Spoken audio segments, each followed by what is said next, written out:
Welcome to our balcony room tour on the Carnival Vista. We stayed in stateroom 11254, but really this room will look very similar to most of the balconies on the Carnival Vista. I'm going to take a slow pan through the room so you can see all of the decor and the amenities, but I don't think you need me to explain how everything works. I mean, a closet is a closet, right? So instead I want to take this time to answer a question I know a lot of first-time cruisers have, and that is a balcony upgrade worth it? Well, the short answer is absolutely. Now, I know a lot of people try to put a positive spin on interior rooms. I'm sure you've heard how great they are for taking a nap since they get totally dark. But we've stayed in interior rooms, and let me tell you, the lack of natural light makes me feel really claustrophobic. At this point, I'm not sure if I will ever cruise in an interior stateroom again. Ocean views are better, and I actually like these rooms quite a bit. They're usually on a lower deck, so you get a really cool view of the water. You don't have access to fresh air, but of course there are plenty of places to go on the ship where you can get some sun. But I will always choose a balcony if the price difference is at all reasonable. And on this cruise, we were actually able to upgrade to a balcony for about $100 more than we would have paid for an ocean view, so of course it was a no-brainer. Here's the thing, when you get a balcony, the stateroom is your own personal sanctuary. There are literally thousands of other people on board the ship, and I can guarantee you that at some point you will encounter someone who does something you find at least mildly annoying.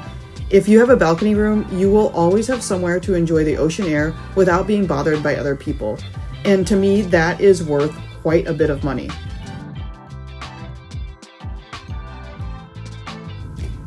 As far as the rooms go, I really like Carnival because the interior, ocean view, and balcony all have very similar amenities. There's the typical cruise ship bathroom.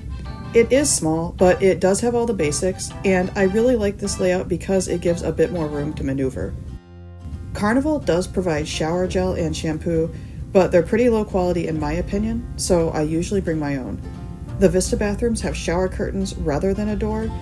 I know there are some people that really don't like that, but I don't mind because it's way easier to get into the shower.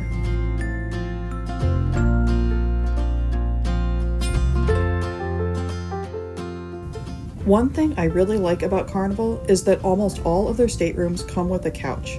Some of the rooms with unusual layouts have 2 armchairs instead, but if you are in one of the standard shape rooms, you can expect a couch. And of course, there is the bed. When you choose your check-in time, you'll be asked if you prefer a single king bed or 2 twins. A king bed is just when they push the 2 bed frames together.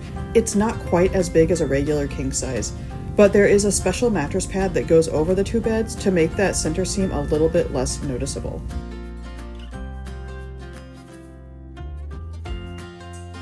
The vanity doubles as a desk or a workspace. It's the only source of electricity in the room, so it's where we set up our laptop and charging stations. And of course, there is a mini cooler and a hairdryer. We'll come back and take a closer look at this area in a little bit.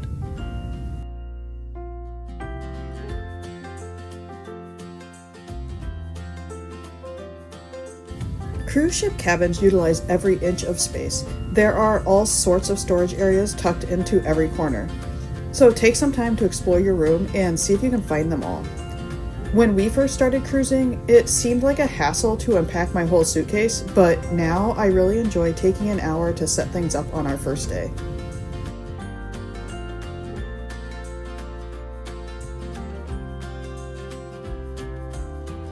Every balcony door has some sort of child-proof lock located up high, so if you struggle to open your door, look for that. The one on the Vista is a simple bar lock. It wasn't that hard to figure out, but I've been on other ships where they almost outsmarted me. Out on the balcony, you will have 2 chairs and a side table. The type of chair is really luck of the draw, but if you have a strong preference for something, definitely ask your stateroom attendant, and they will try to accommodate you. On this cruise, we got 1 chair with a fixed back and 1 that had the option to recline. Okay, you just saw the room, now let's take a closer look at some of these features. First of all, the overall room is a bit smaller than I'm used to. I believe it was a foot or 2 shorter than other Carnival staterooms we've stayed in. We mostly noticed this because the vanity wasn't as wide. You can see there is only one set of shelves to the left of the vanity and only a single mirror. Most of the other cabins we've been in have shelves on either side of the vanity, a full-width mirror, and a short cupboard that extends in front of the bed. Since we didn't have as much storage space on the Vista, I was really glad that I brought my magnetic hooks. This is my favorite cruise hack. It allows me to hang my most used items anywhere in my cabin. If you don't have a set of these magnets, make sure you pick some up before your cruise. I'll leave a link in the description. Now, on the Carnival Vista, the life jackets are stored under the bed. That meant we could only fit one of our suitcases under there, and honestly, even that was a tight squeeze. The other suitcase did fit into the third closet, so it worked out okay. And speaking of the closet, I should mention that the coat hangers are the type that are built onto the rod. You can't use them outside of the closet. It's not a huge deal, but when we do laundry, there are a few shirts that we don't like putting in the commercial dryers. If you leave them in the closet to dry, it takes forever. So it's nice to have the regular type of coat hanger you can hang somewhere out in the open room. The TV is mounted flat against the wall in front of the bed, and it doesn't swivel at all. This means if you want to sit on the couch while you watch TV, the angle isn't very good.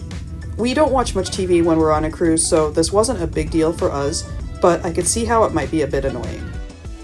There was one 230-volt European-style outlet, 2 regular American outlets, and 2 USB outlets. These were all on the vanity. There was also one outlet in the bathroom for an electric razor. One thing we didn't like was the lighting in the room. On every other Carnival ship we've been on, there is a valance around the room with the lights. Here on the Carnival Vista, there are 5 lights inset into the ceiling. They weren't very bright, which was frustrating when we were getting ready to go out in the evening. I did discover on the last day of our cruise that there is a vanity light built into the mirror. The switch is next to the 230-volt outlet. I wish I'd known this earlier. On the other hand, the reading lights on either side of the bed were super bright. If your partner is trying to sleep, you definitely can't use the reading light on your side without disturbing them. To end on a positive note, let's go out on the balcony. We really loved it out here. Now here is a small detail I'm sure a lot of people wouldn't notice, but check this out. The dividers have a gasket and a bump out to give more privacy between the rooms.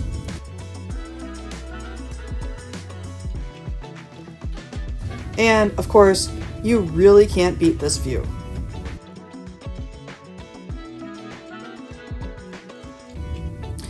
Thanks for watching. Check out our other Carnival videos in the playlist here. And remember, no matter whether you cruise in an interior, a balcony, or the penthouse suite, adventure awaits.